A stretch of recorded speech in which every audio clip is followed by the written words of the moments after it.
दीपक वोरा जी, आपका मैं रुख करना चाहूंगी। इस एससीओ समिट पर सबकी नजर बनी हुई है। पहली तो चीन को लेकर, कोविड के बाद पहली बार शी जिनपिंग जो हैं वो अपने देश से बाहर निकल रहे हैं और एक तरीके से अमेरिकी विरोधी देश यहां पर एकजुट भी हो रहे हैं। इसको हम भारत की दृष्टि से कितना महत्वपूर्ण माने?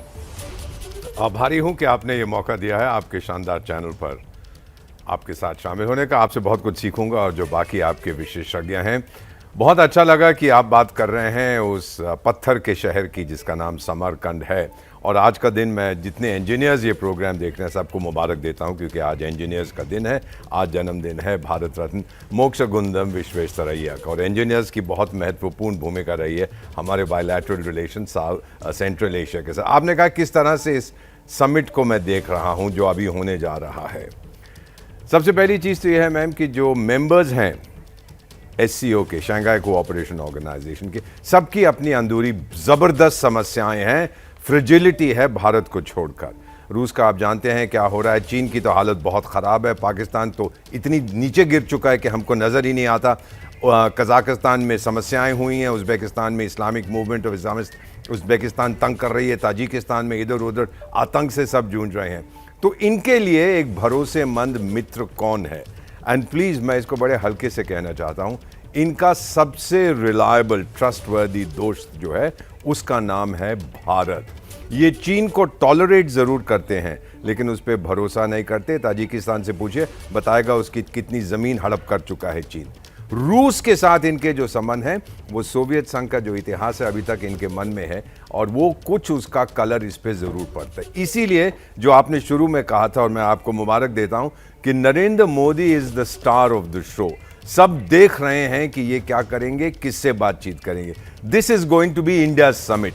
एक अगर मैं ये कह सकूं, डिप्लोमेसी में ऐसी चीज़ें कहती नहीं है, बट सर्टनली सब लोग ये देखेंगे कि जब उनकी मीटिंग होगी व्लादिमीर पुतिन के साथ, ईरान के राष्ट्रपति के साथ, बाकी बायलैटरल्स होंगी, उम्मीद करता हूं कि चीन के साथ नहीं होगी, तो मैं ये देख रहा हूं कि भारत के ऊपर जो इंटरनेशनल फोकस रहेगा कि इंडिया की क्या पोजीशन है। और अंत में इतना कहूँगा क्यों इतना इंटरेस्ट है इंडिया में, क्योंकि जो भी इंटरनेशनल सिचुएशन आज है, चाहे ताइवान की है, चाहे यूक्रेन की है, India is the swing state. जिस तरफ भारत झुकेगा तो उसका पलड़ा अपने आप भारी हो जाएगा। ठीक है प्रणय, मैं आप क्योंकि लगातार इस पूरे मामले पर नजर रखते हैं, स्टार जो है वो इस बैठक का उसको दीपक वोरा जी प्रधानमंत्री मोदी को बता रहे हैं और जाहिर सी बात है ये हम सभी जानते हैं। लेकिन जो मेन मुद्दा इस बैठक का है वो है शांति, स्थिरता और सुरक्षा। उसको लेकर आपको क्या लग रहा है कि तमाम देश जब भारत के साथ एक मंच पर होंगे तो भारत के लिए कितनी अहमियत होगी? देखिए, भारत की अहमियत का अंदाजा इसी बात से लगाया जा सकता है शोभना, कि भारत एक दुनिया की दूसरा सबसे ज्यादा आबादी वाला बड़ा देश है, साथ ही जो है दुनिया की चौथी सबसे बड़ी अर्थव्यवस्था है। और ऐसे में अगर इस मंच पर भारत पहुंचता है, भारत का जो स्टेक है वो पश्चिमी मुल्कों में भी है और साथ ही इन तमाम चीजों के ऊपर भी जो है निश्चित रूप से ये सारी चीजें सामने आएंगी। जब भारत के प्रतिनिधित्व या भारत के प्रधानमंत्री वहां पर मौजूद होंगे तो इन सारे मुद्दों के ऊपर बातचीत जब आगे बढ़ेगी तो भारत किस तरीके से डिफरेंशिएटर ला सकता है। भारत की जो चाबहार परियोजना है वो INSTC की ताकत बढ़ा सकती है, यानी BRI को लेकर इस पूरे मध्य एशिया के इलाके के अंदर जो नर्वसनेस है, जिस अविश्वास की बात एम्बेसडर वोरा भी कर रहे थे, उसको एक बैलेंसर के तौर पर भारत खड़ा करता है। तो ये भारत की अहमियत है, भारत इस टेबल पर एक महत्वपूर्ण भूमिका निभाता है। जी प्रणय, इस समय बड़ी खबर आ रही है और बड़ी खबर, समरकंद में पुतिन और पाकिस्तान के प्रधानमंत्री शहबाज शरीफ की मुलाकात हुई है। तो आप देख ही रहे हैं अभी प्रधानमंत्री नरेंद्र मोदी आज रात में पहुंचेंगे और समरकंद में इसी बीच पुतिन और शहबाज शरीफ की मुलाकात हुई है। मेरे सहयोगी समरकंद से अभिषेक उपाध्याय इस समय हमारे साथ जुड़ रहे हैं। अभिषेक, इस बैठक को लेकर क्या अपडेट आपके पास? बिल्कुल, देखिए ये अभी मुलाकात हुई है और अभी तुरंत इसका डिटेल हमको शेयर किया गया है। ये मुलाकात इसलिए महत्वपूर्ण हो जाती है क्योंकि पाकिस्तान लगातार यहाँ पर ऐसी मुलाकात के लिए बहुत ज़्यादा उत्सुक है और उसके पीछे का बैकग्राउंड ये है कि पाकिस्तान के आंतरिक हालात बहुत ही ज़्यादा ख़राब हो चुके हैं। अभी हाल में जो बाढ़ आई उसके चलते वहाँ जो अनाज और सब्जियाँ जो फसलें बेकार हुई हैं वो एक बड़ा मसला। दूसरा, FATF की जो तलवार उसके ऊपर लटक रही है वो भी एक बड़ी समस्या पाकिस्तान के सामने है। और सबसे बड़ी समस्या शहबाज शरीफ के सामने खुद वहाँ का जो इंटरनल पॉलिटिकल जो स्ट्रगल है उसमें अपनी गद्दी बचाने की है। इन सब को देखते हुए वो चाहते हैं कि SCO समिट में ऐसी तस्वीरें आएँ कि वो पुतिन के साथ हाथ मिलाते हुए दिखें, वो कुछ और ताकतवर शख्सियत के साथ हाथ हाथ मिलाते हुए दिखें और साथ में कुछ ले करके जाएं अपने देश के लिए, ताकि अपने देश में जस्टिफाई कर सकें कि वो कुछ हासिल करके आए हैं। इसी पर्सपेक्टिव में इस मुलाकात को देखना चाहिए। जी बिल्कुल अभिषेक उपाध्याय, आप बने रहिए हमारे साथ। तो अभिषेक लगातार समरकंद में बने हुए हैं, मौजूद है हमारे साथ, और मेहमानों का भी बड़ा पैनल हमारे साथ जुड़ा हुआ है। मैं अनिल आजाद पांडे जी आपका रुख करना चाहूंगी। चीन के साथ जिस तरीके से भारत के पिछले दिनों में विवाद चले हैं, जो मुद्दे रहे हैं, वो आप जानते हैं कि बहुत उलझे हुए हैं। ऐसे में शी जिनपिंग के साथ प्रधानमंत्री नरेंद्र मोदी वहां पर एक मंच पर तो मौजूद होंगे, लेकिन द्विपक्षीय बातचीत नहीं हो रही है। कैसे देख रहे हैं आप इसको?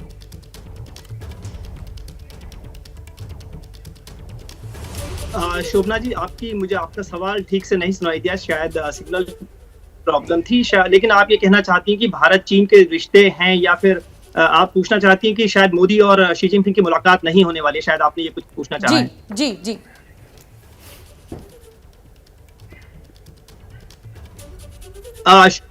शोभना, देखिए, जैसा कि हम जानते हैं कि जो शंघाई कोऑपरेशन ऑर्गेनाइजेशन SCO है, वो 2001 में उसकी स्थापना हुई और यहाँ चीन में उसका मुख्यालय है। और शुरुआत में हम जानते हैं कि 6 देश उसमें शामिल थे, लेकिन 2017 में जब भारत और पाकिस्तान इसमें शामिल हो गए, तो समझ सकते हैं कि भारत की भूमिका, जिस तरह से अभिषेक बता रहे थे और प्रणय ने भी बताया, बहुत महत्वपूर्ण हो जाती है। लेकिन चीन का जहां तक सवाल है, क्योंकि चीन जो ब्रिक्स ऑर्गेनाइजेशन है या फिर SCO है, इनके जरिए दुनिया को जोड़ना चाहता है। जैसा कि हम जानते हैं कि शंघाई कोऑपरेशन जैसे जिस तरह के जो संगठन हैं, वो क्षेत्रीय संगठन भले ही हों, लेकिन जो पश्चिम की एक तरह से चीन का मानना है, या बहुत सारे विशेषज्ञ ये भी मानते हैं कि पश्चिम की जो बादशाहत है उसको खत्म करना या एक तरह से उसको चुनौती देने की कोशिश है। और जिस तरह से जो अभी पश्चिम ने पूरा चीन के साथ झगड़ा हुआ है, और रूस के साथ भी चीन का रूस के साथ भी पूरा पश्चिम के साथ जो यूक्रेन वॉर है उसके बाद समस्या चल रही है, तो ऐसे में बहुत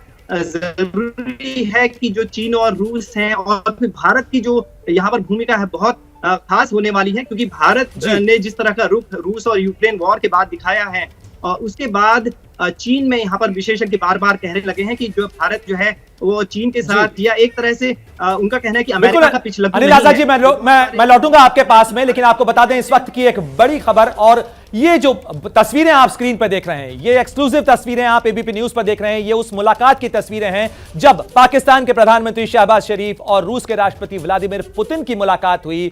जिस गर्मजोशी के साथ हाथ पकड़कर शहबाज शरीफ नजर आ रहे हैं व्लादिमीर पुतिन का, इन तस्वीरों को देखकर, बॉडी लैंग्वेज को देखकर आप इस बात का अंदाजा लगा सकते हैं कि कहीं ना कहीं सहारा तलाशने की कोशिश में शहबाज शरीफ इन तस्वीरों में देखे जा सकते हैं। बिल्कुल प्रणय, और इस समय एक बड़ी खबर आ रही है, और बड़ी खबर उज्बेकिस्तान के समरकंद से ही भारत के लिए बड़ी खबर है। भारत ने ईरान में जिस चाबहार पोर्ट का निर्माण किया है, वहां से इंटरनेशनल कार्गो और ट्रांसपोर्ट को लेकर ईरान और उज्बेकिस्तान में समझौता हुआ है।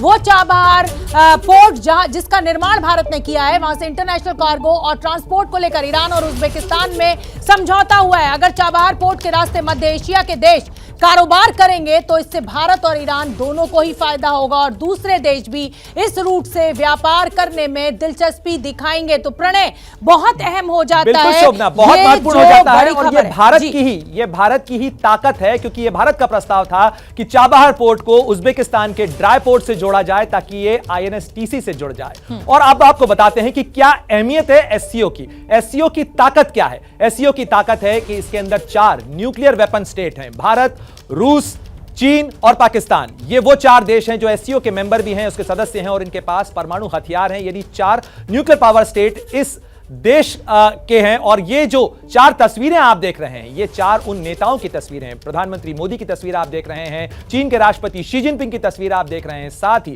रूस के राष्ट्रपति व्लादिमीर पुतिन भी समरकंद के अंदर मौजूद हैं, और साथ ही पाकिस्तान के प्रधानमंत्री शहबाज शरीफ भी वहां मौजूद हैं। दूसरी ताकत SCO की कही जा सकती है कि दुनिया के 2 सबसे ज्यादा आबादी वाले देश भारत और चीन SCO के सदस्य हैं, लिहाजा SCO की अहमियत काफी बढ़ जाती है। और जिस तरीके से दोनों तस्वीरें आप देख रहे हैं दोनों नेताओं की, वो बताता है। साथ ही दुनिया के ये दोनों देश न केवल बड़ी आबादी वाले देश हैं, बल्कि ये दुनिया में ऊर्जा का सबसे ज्यादा खपत करने वाले देश भी हैं, और इसी लिहाज से दुनिया के 28% गैस रिसोर्स वाले इस SCO के कुनबे के लिए बहुत महत्वपूर्ण ये दोनों किरदार हो जाते हैं, ये दोनों देश हो जाते हैं। साथ ही संयुक्त राष्ट्र सुरक्षा परिषद यानी दुनिया की सबसे बड़ी जो ताकतवर टेबल है, उसके 2 सदस्य भी इसी SCO के सदस्य हैं, यानी रूस और चीन। और इस लिहाज से भी भी उनकी मुलाकात महत्वपूर्ण हो जाती है और दूसरी भूमिका इसमें भी भारत की आती है क्योंकि दिसंबर के अंदर भारत के पास सिक्योरिटी काउंसिल की चेयरमैनशिप होगी। तीसरा जो एक महत्वपूर्ण बिंदु आता है वो है कि 3 देश ब्रिक्स के भी सदस्य हैं जो एससीओ के सदस्य हैं, यानी भारत, रूस और चीन जो ब्रिक्स के भी सदस्य हैं और एससीओ के भी सदस्य हैं। और ये जब भी मिलते हैं तो आरआईसी यानी रूस, इंडिया, चाइना ट्राइलेटरल की भी मुलाकात होती है। ये त्रिपक्षीय मुलाकात भी रणनीतिक समीकरणों के लिहाज से बहुत महत्वपूर्ण कही जाती है। जैसे ही घड़ी का काटा दोपहर 2:30 पे आए, बबीता जी का दिल सास बहू साजिश के लिए मचल जाए। और ये है इनकी बहू, पूरे दिन ऑफिस की टेंशन हो जाए गॉन जब ये करें अपना फेवरेट शो फ्री टाइम पे ऑन। इनकी तरह आप भी देखें अपना फेवरेट शो अपने टाइम पर और डाउनलोड कीजिए एबीपी लाइव ऐप अपने स्मार्ट टीवी पर।